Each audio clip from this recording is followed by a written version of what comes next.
Good evening, everyone. I apologise for the lighting. I'm looking a bit dark, but can't really do anything about it. So I want to just go back over some of the material we may have touched on last time, and then really just kind of talk through how we're building up to a process of sort of uncovering some potential design options. Steve asked me just to kick off by explaining a little bit about what we do. And maybe best to do that with some projects. So top left, we're master planners, urban designers. So top left is the area around King's Cross and Euston. I worked on King's Cross early in the sort of redevelopment of that site. And currently we're looking at the impacts of high-speed rail on Euston. How do you introduce that into the city? How do we overcome the barriers from the rail system as it might be imagined?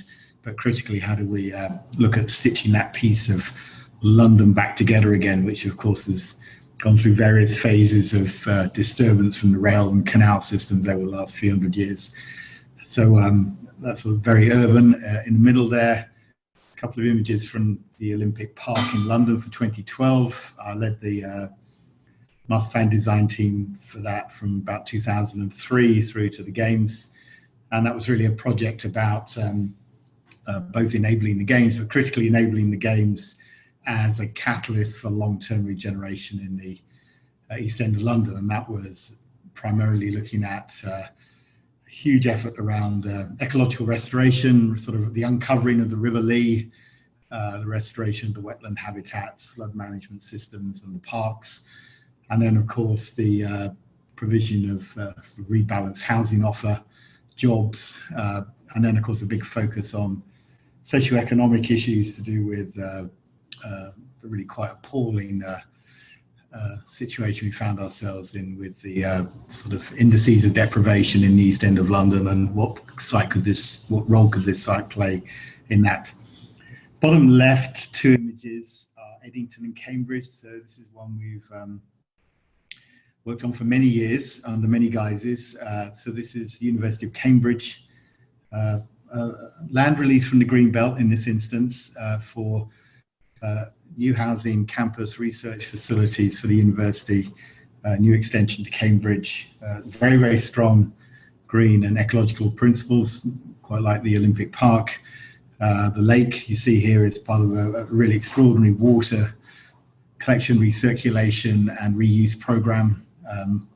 But a project based on sustainable transport systems, great housing choice, and as of this morning, they were looking at the process by which they take forward the second phase.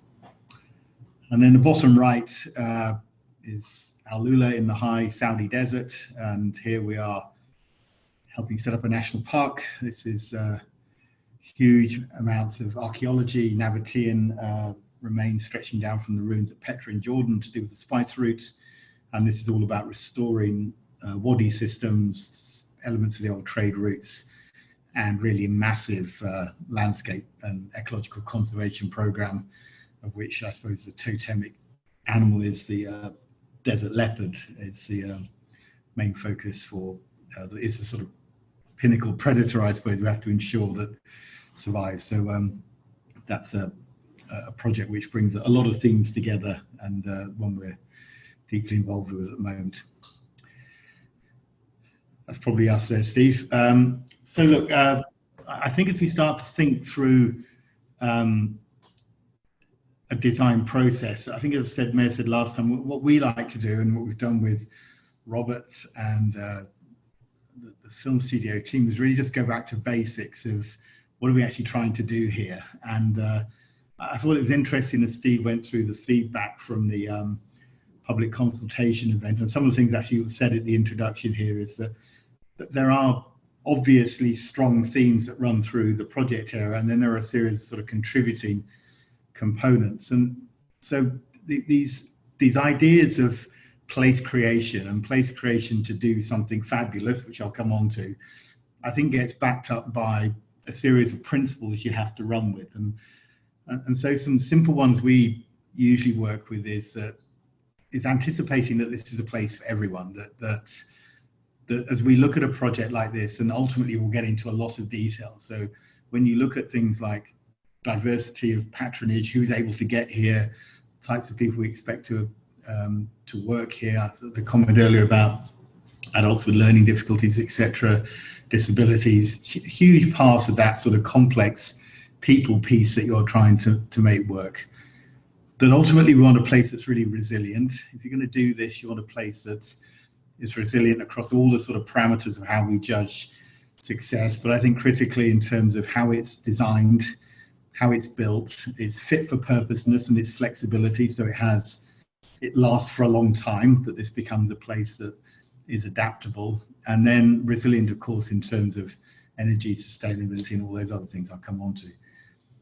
I think to work and create is to recognize that we're trying to get the best out of people here, that this industry operates in a very rarefied atmosphere of the best people doing the best things. That's how success is achieved, and that's how it's rated and ranked. And it's an industry that's always looking to itself to rank itself against other productions, other teams. So we have to create an environment here in which people can do their best, and so we're looking for something that's functional, but we're also looking at something that's inspiring and beautiful and has all the tools at hand.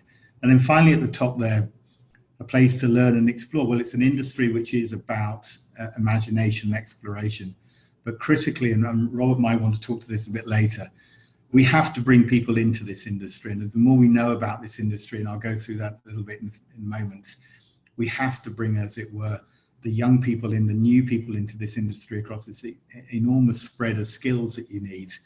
And so this speaks to the environment we create and the mechanisms we create by which we bring people in. And in the middle of those are our sort of pillars of design. So on the next slide, just to touch on those, in no particular order, but the economy piece is a huge part of that. Part of the conceptual design of this has to recognize that